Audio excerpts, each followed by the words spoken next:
You are listening to Parliament Matters, a Hansard Society production supported by the Joseph Rowntree Charitable Trust. Learn more at hansardsociety.org.uk/pm.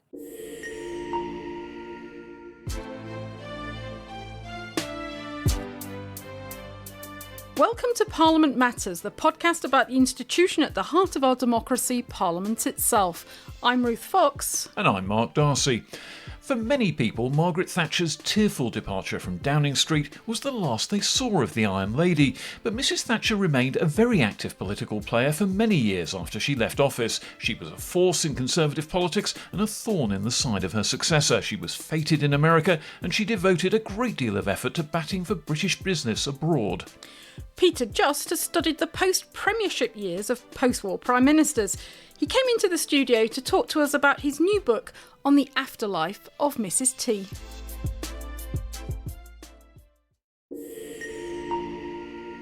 So, Peter, first of all, let's set the scene here. Margaret Thatcher leaves office, what must have felt to her very, very abruptly after the Michael Heseltine leadership challenge and the political crisis that had led up to it. What was the impact on her? Did she step out of Downing Street and immediately find her feet as an ex-Prime Minister? Did it take a bit of a while to get over the whole experience? What went on? I think there was no doubt that it was totally devastating to her, the way she left and how quickly she left. Ian Dale, in his biography, I should be plugging someone else's, but I will, because he employed me. He talks about having post-traumatic stress disorder, and I think that is a totally legitimate thing to have said. It was obviously totally devastating. It took her some time to recover. But I think all of our views have been shaped by that photograph of her getting in the car and crying, leaving Downing Street, about her life after that. Actually, when you look at it, from 1991 onwards, when she employed Sir Julian Seymour, we should pay tribute to him, who he sadly died in March. He was the director of her office, and Sir Mark Worthington, who worked for her from 1992. They helped her build a completely new life. And actually, there is a part of her life that we all know about in the UK, which is essentially around how she got on with John Major and the difficulties she caused his government. What is less well known, or was less well known until I wrote the book about it, is her global role. And actually that started incredibly early. So I think it was in February 1991, she went to a birthday party for Ronald Reagan and was feted in America. She was a superstar. She got 2 standing ovations. So it's all quite early on abroad that new life started to be built. I think it just took longer here because of the nature of the issues that she continued to be involved in here, where they're not hugely politically controversial. But what were the options for an ex-Prime Minister? Because there were several ex-Prime Ministers around at the time, notably her immediate predecessor, James Callaghan. What were the options available? How could you go about being a former Prime Minister? What do you do? Well, Asquith said, didn't he, that the office of Prime Minister is what its holder is able to and choose to make of it. I think that's even more the case for an ex-Prime Minister. There is actually no defined role about what they actually do. It's essentially up to them. She continued to attend Parliament. She didn't intervene very often, unlike Callaghan, who was intervening all the time. But again, she had an international role. That came about not just because of her, it's because she was in such demand in other countries to go and visit them and do the lecture tours. Of course, she needed to make money because she had absolutely no money in her bank account when she resigned as Prime Minister, so she had to go away and make a living. What do? I think it's entirely up to them, isn't it? They choose what they want to do. I think, interestingly, from her onwards, they've tended not to stay around in Parliament very long, or certainly not in the Commons. If you look at the 8 who are still living, I think there are 5 of them no longer in Parliament. Even she, who wasn't there very often, or didn't intervene very often, rather, she continued to have that parliamentary connection because that place mattered to her. And that comes through in the book that although, she, as you say, she didn't take part very much, and she actually, when she went from the Commons to the Lords, she actually struggled to find her feet a bit in the Lords. She was an uncomfortable place. She much preferred the Commons, Absolutely. Clearly. There's sort of the fire and brimstone of Commons debate and the drama of it. I think my impression from the book was that she found the House of Lords all a little bit staid. I think you're being very generous about what I think you're being very generous about what her view, and I didn't include it in the book, but she made her views quite clear to Woodrow Wyatt what she thought about the House of Lords. A former member of a government described it to me as they thought she found it difficult there because it had a much more seminar-like setting. Yes. And in fact, Margaret Thatcher herself alluded to this, didn't she, when she wrote to John Major after her introduction, and she said, I hope it's going to be as exciting as the Commons is during question time. And it just wasn't. It was never going to be that, No, was it? no. It was never going to be that. And it's clear when you read the articles and the sketches and the commentary on her speeches in the Lords, they are of a different calibre to the ones that she gave in the Commons as a former Prime Minister. But even in the House of Lords, she would turn up, wouldn't she? Particularly later on when she was ill, she would turn up for important votes. And Baroness Royal, the then leader of the House of Lords in 2013, spoke about this in her tribute to her. She was a presence. Sat there on the benches. Absolutely You that. wondered what she was thinking. Absolutely that. And she was a piece of living history, wasn't she? She was just this very great presence. Lord Norton, when I spoke to him about the book, he was a peer at the same time as she was towards the end of her life. And he said when you used to go in, and she was there, it was like a physical presence. And really interesting, another story told me actually, I think is indicative of her as a nuanced person. When she spoke for the very last time in Parliament was about General Pinochet. Geoffrey Howe also spoke, and they were sat next to each other on the benches. And Lord Norton said they were sat next to each other in an incredibly close way. That's just really, in my view, a fascinating nugget about nuance. I would have thought that there might have been a little bit of discomfort there, because if any single individual was the author of Margaret Thatcher's fall, it was Geoffrey Howe and that devastating speech he made. The opening batsmen find their bats have been broken by the team captain before the match.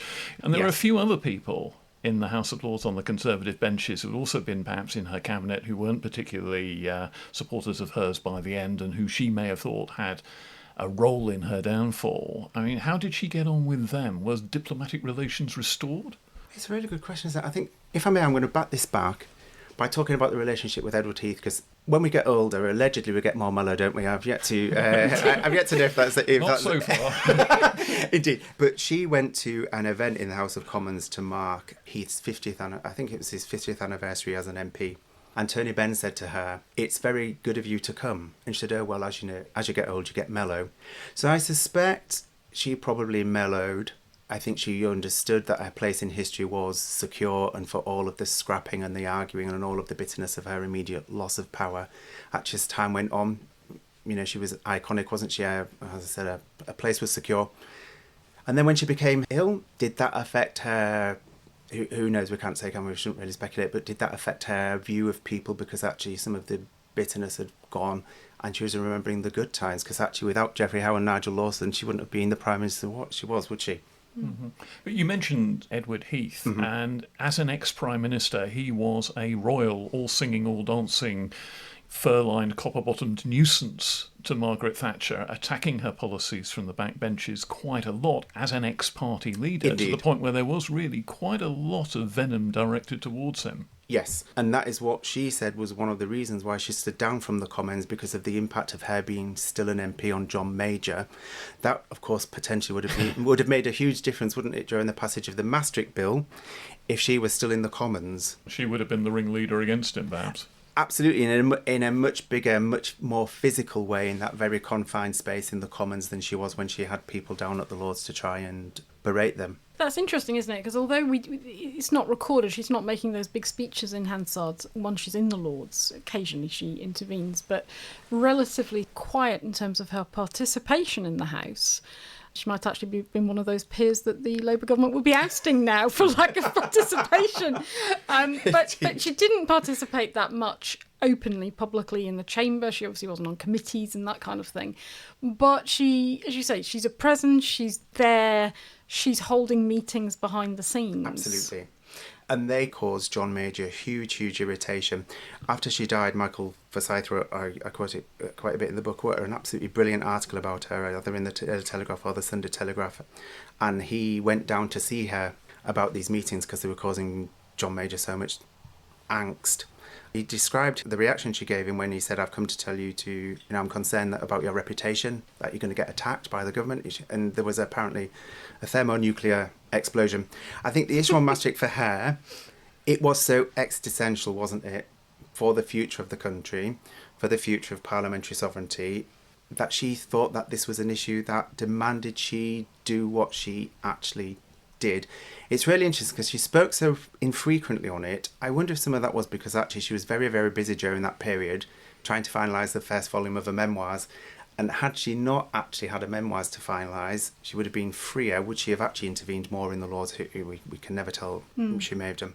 Because she was a challenge to the major government on all sorts of different levels. Not only was she orchestrating backbench rebellions on Maastricht and stiffening the spines of Conservative MPs to vote against their government, but she was also a challenge on the ideological level, because her government had been one thing and the major government was drifting away from it. She felt that the flame was not being kept by her successor, despite her famous remark that she was a very good backseat driver.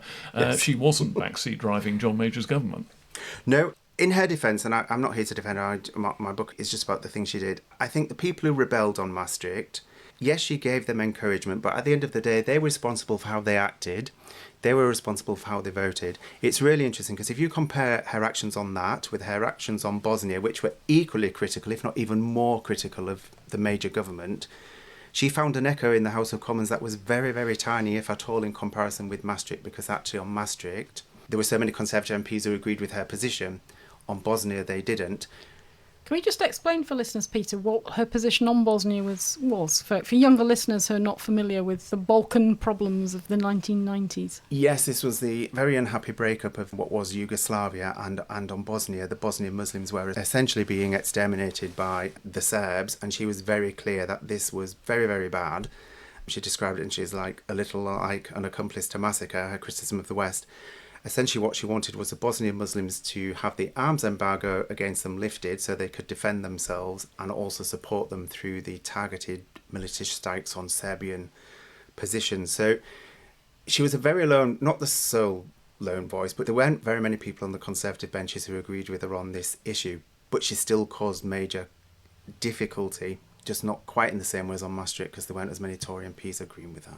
And you've been rooting in the National Archives and found some actually very funny internal correspondence. I mean, there's a point where John Major has to go along to some Thatcher-related event where there's a lot of internal debate. Should he go? Will she make mischief if the Prime Minister's there? Will she somehow embarrass her successor?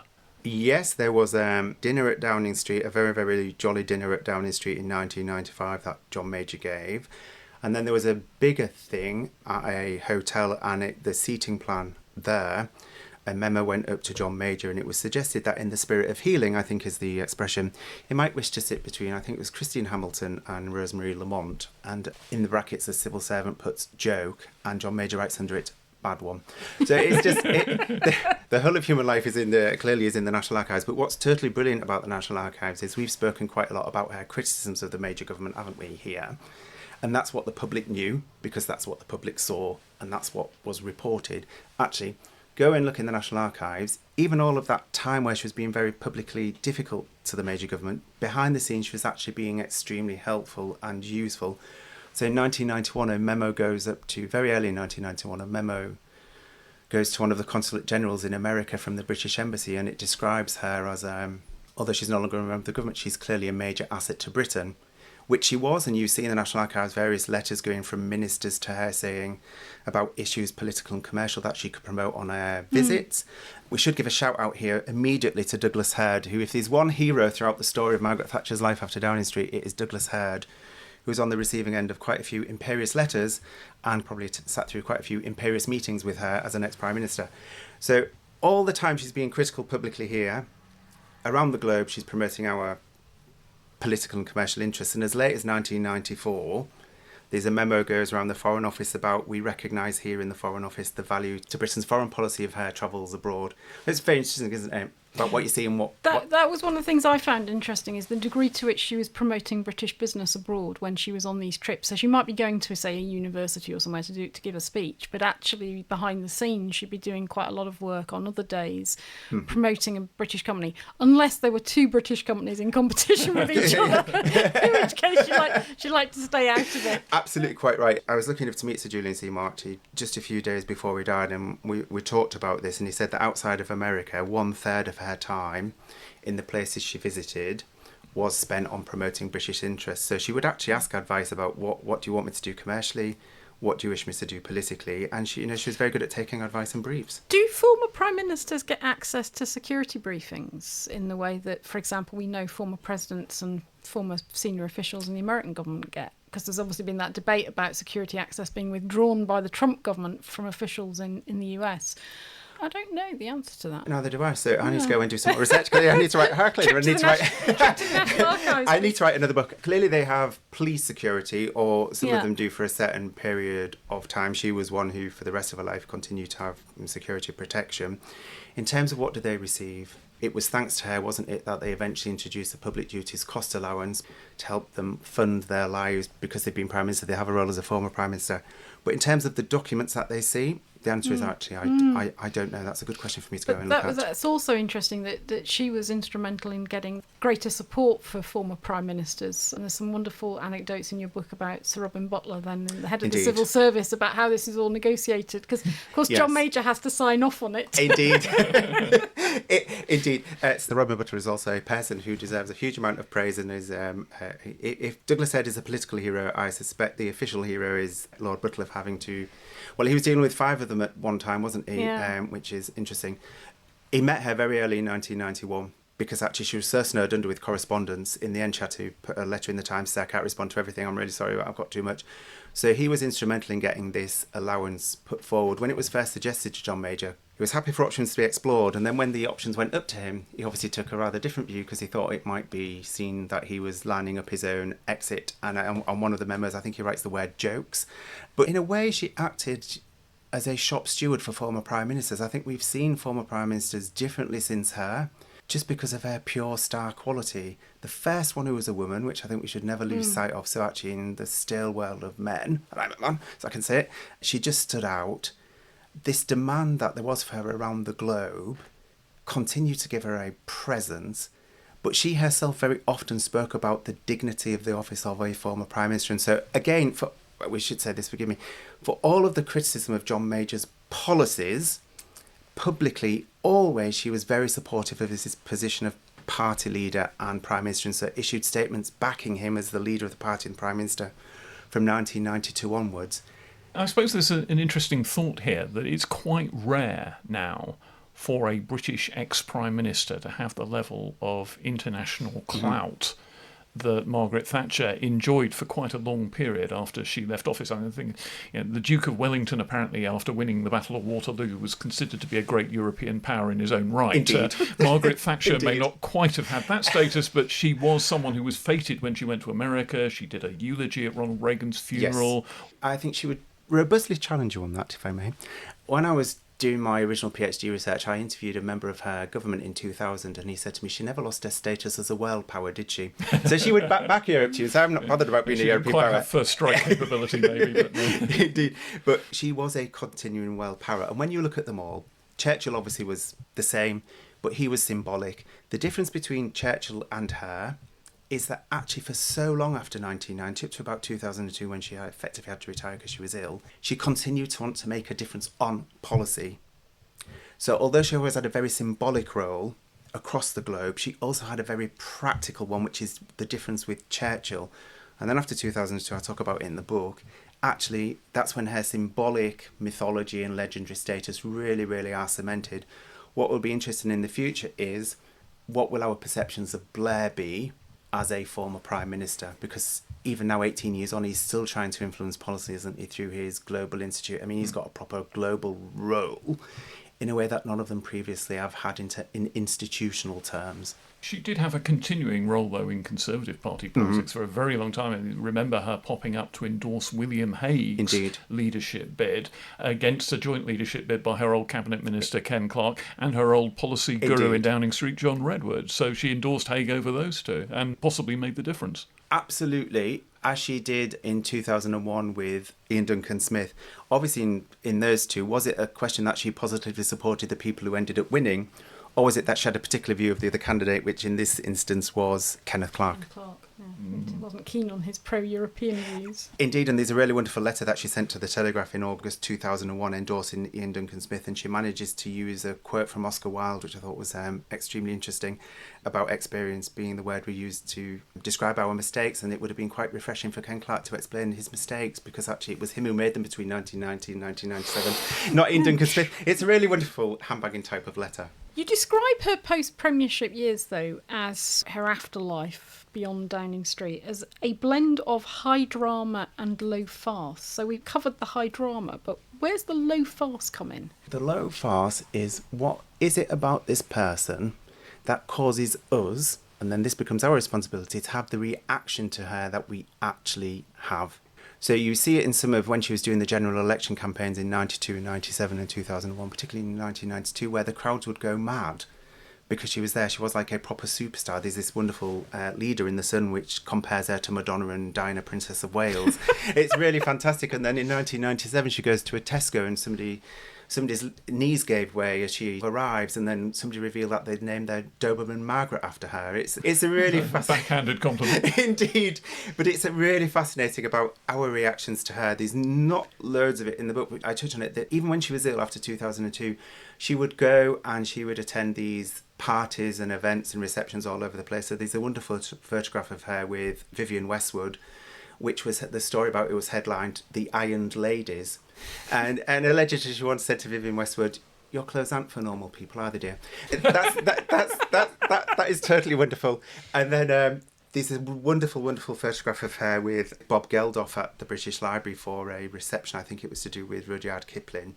And I thought he said something really perceptive in 2017 about her, that there's this wide anarchic streak in the English. Margaret Thatcher was essentially Johnny Rotten in drag.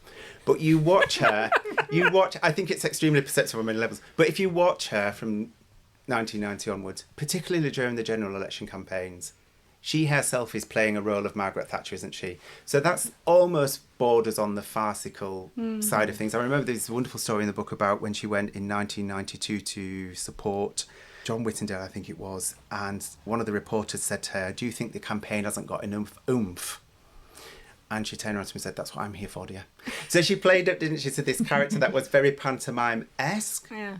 And I think that's some of the farce is how she performed the role of Margaret Thatcher, whilst also, we must never lose sight of the fact, whilst also she was a person of pure substance. For all the show business, there was, behind all of that, there was the substance. Did she ever contemplate a second coming? Was there ever a moment when Margaret Thatcher might have gone back into Downing Street? I think not. I think she knew, didn't she? She was out, and that she had one chance, and that was that. But there was this tremendous nostalgia amongst the party faithful, and certainly Indeed. at least a section of the Conservative MPs to bring back Margaret Thatcher, and the feeling was that her defenestration had permanently scarred the Conservative Party. Yes, but again, on that, absolutely, that is one of the things, isn't it? I mean, Chris Patten was a person, wasn't he, who said she ruined or destroyed whatever the word was. She drew in the Conservative Party. Actually, no, she didn't. The people who did that were, she would say, the people who brought her down, but then the people after that who continued to call her in aid for various, in inverted commas, nefarious purposes. So I think we need to focus the responsibility on where the responsibility should be focused. Certainly she did things that, in retrospect, maybe were bad and were not great, but actually lots of other people were calling her name in aid to do those type of things, and there was all the leaking, wasn't there, of her private conversations, which was not great. I wonder how many former prime ministers in the privacy and their own home or their dinner parties or amongst friends and family reflect whether or not things would be different if they were back there themselves. I'm sure it's part of human nature. That bit of Norma Desmond that we all probably have as human beings, actually, in a prime minister is probably even greater. And she was repeatedly during her life after Downing Street compared to Norma Desmond. But I mean, it was just her, wasn't it? Her old persona was that type of everything would be better if I was still there. But I can't believe she seriously contemplated a return. And the myth, in a sense, of Margaret Thatcher persists, because even now, all these years on, every time we have a Conservative Party leadership campaign, the question of who's sort of the Thatcherite candidate, who's going to be that kind of figure, a dominant figure for the leadership of the party, comes up. You see it abroad. I mean, you touch on this a little bit in the book about how, for example, in Italy, a country that's had so many economic and political problems and crises and sort of comparable with Britain in the 1970s, and how Giorgia Meloni, the new prime minister, not so new now, but at the time that she was first elected as prime minister in Italy, is compared, will she be the Italian Thatcher? You've had sort of French governments where people have sort of said, what we need is a Thatcher at the helm to battle the trade union domination of French politics and so on. So it kind of goes on and on. But actually in the Conservative Party, the reality of what she was and how she behaved and what her politics were is now somewhat removed from what people kind of assume it is, because she was incredibly pragmatic. But a lot of Conservatives forget that. I could not agree with you more. It's really bad when we all agree on a podcast, isn't it? Anyway, I clearly couldn't... It's a book, Peter. I clearly could not agree with you more. I mean, throughout the book, and Julian Seymour stressed this to me when I met him, but I had already arrived at the conclusion myself, we need to look at her in the nuanced way that she actually was. For all the, I'm this great ideologue and I'm this and I'm that, actually fundamentally she was a sublime and supreme politician. I would go so far as to say she was probably our last proper Prime Minister in terms of being a proper, substantial politician. We've lost sight of that. We've lost sight of her purpose when she was Prime Minister. We've lost sight of her skills in the job, where she knew to avoid things. So she did U-turn. It's complete nonsense station of a U-turn, because, of course, saying one down, fight on a fight to win, and then resigning the next day is probably the biggest U-turn. But actually, she was very good at avoiding needing to U-turn, because she saw the problem in the coming and she avoided it. She knew some things she couldn't actually do at the time she wanted to do them. She put them to one side. The classic example there is dealing with the miners. She waited. And then actually the other great thing about her is she had the one thing that all politicians actually need, which was luck. And I think we lose sight of those three things: her purpose, her skills, and the circumstances, i.e. the luck that she actually had. And we've lost sight of that essentially because of the way we have come to view her after 1990, and all the Conservative leaders, but it's not just Conservative, it's also the Labour ones, to be fair, bang on about her leadership, but don't then go on and display the same leadership skills that she had for so long as a Prime Minister. And actually, if she didn't have leadership skills, she wouldn't have been Prime Minister for 11 and a half years, would she? If she wasn't a supreme politician.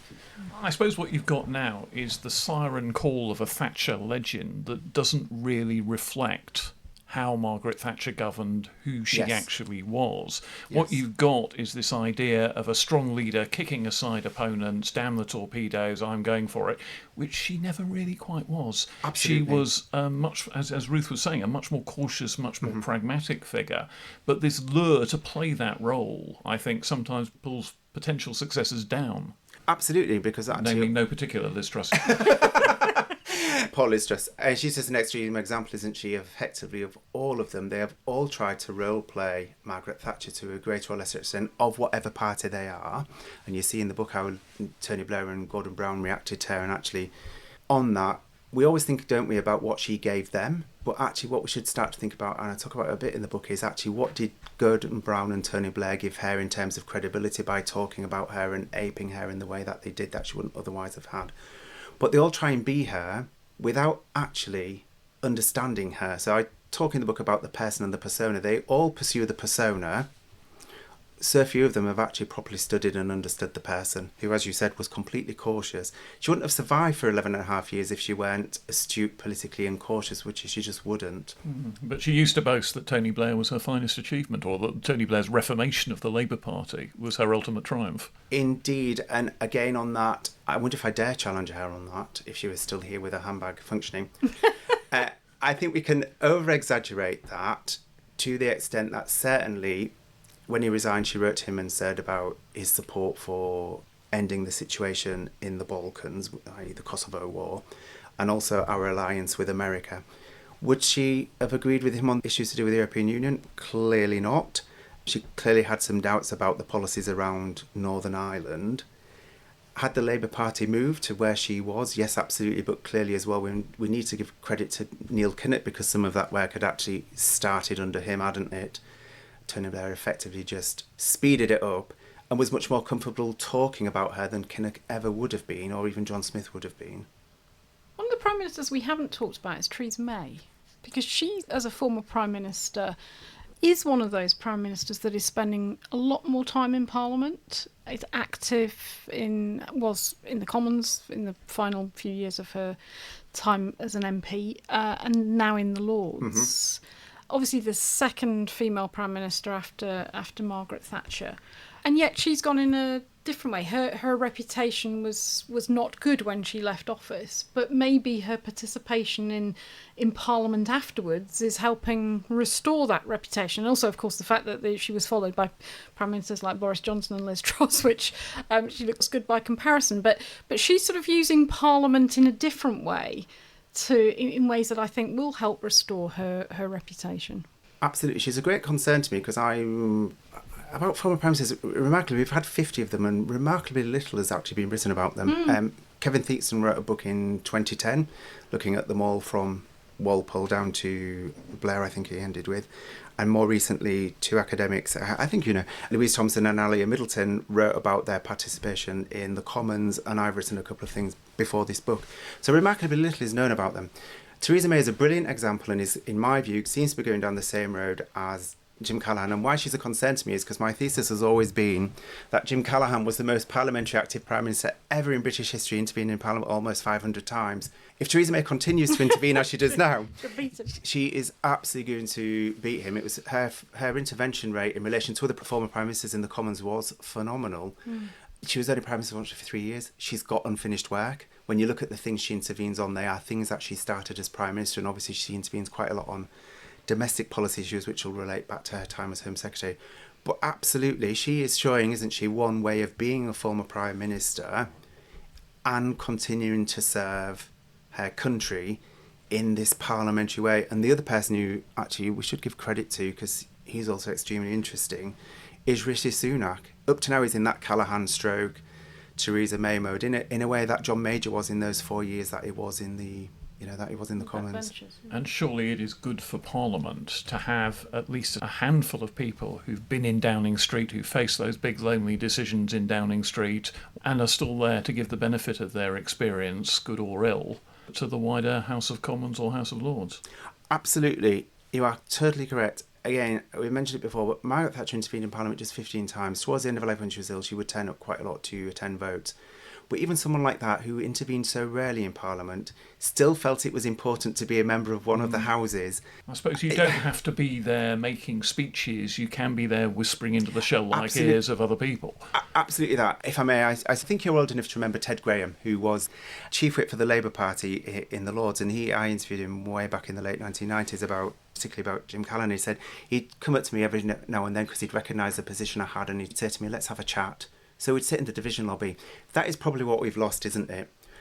It's something I want to look at more about. Does it make a difference if a Prime Minister is no longer in Parliament but engages with it? So, for instance, Blair, Brown and Major have all given evidence to select committees.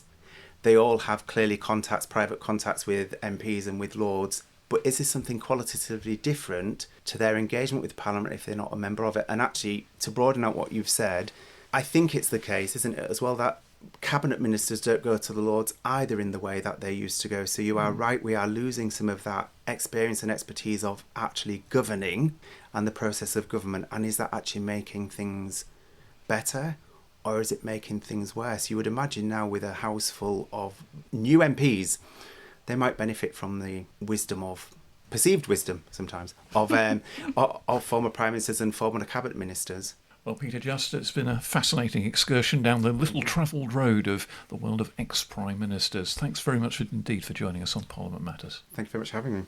OK, before we go, Mark, I've got a quick favour to ask our listeners. If you're enjoying Parliament Matters, please do rate and review us on Apple Podcasts, Spotify or wherever you listen. It really helps others find the show. And spread the word. Share it with family, friends, colleagues.